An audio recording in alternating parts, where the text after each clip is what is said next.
ഇന്ന് അത്താഴം 10. മക്കൾക്ക് കഞ്ഞിയും എനിക്ക് ചായയും പഴമായിരുന്നു ഉണ്ടായിരുന്നത്. രാവിലെ അണ്ണന്മാർക്കുള്ള ഭക്ഷണമൊക്കെ കൊടുത്തതിന് ശേഷം ഞാൻ സ്കൂളിൽ പോയി വരുന്ന വഴി വീട്ടിലേക്ക് ആവശ്യമായിട്ടുള്ള സാധനങ്ങളൊക്കെ മേടിച്ചിട്ടുണ്ടായിരുന്നു.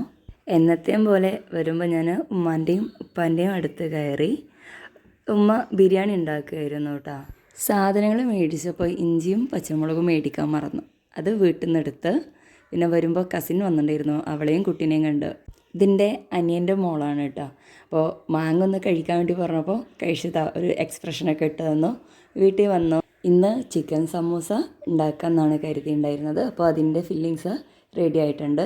സമൂസ ഉണ്ടാക്കി ഉപ്പാക്കും ഉമ്മാക്കും ഉള്ളത് കൊടുത്ത് വിട്ട് പിന്നെ എന്നത്തെയും പോലെ വേഗം നോമ്പ് തുറന്ന് എനിക്ക് എന്നും ഇപ്പോൾ കുറച്ച് ദിവസമായിട്ട് ഞാൻ ലേറ്റാണ് കേട്ടോ.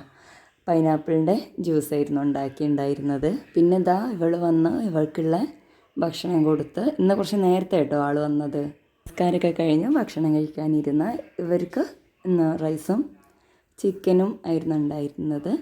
എനിക്ക് ദോശയും തൈരും സാലഡും. വീഡിയോ കണ്ട എല്ലാവർക്കും താങ്ക് യു. എൻ്റെ പ്രാർത്ഥനയിൽ ഉൾപ്പെടുത്താം.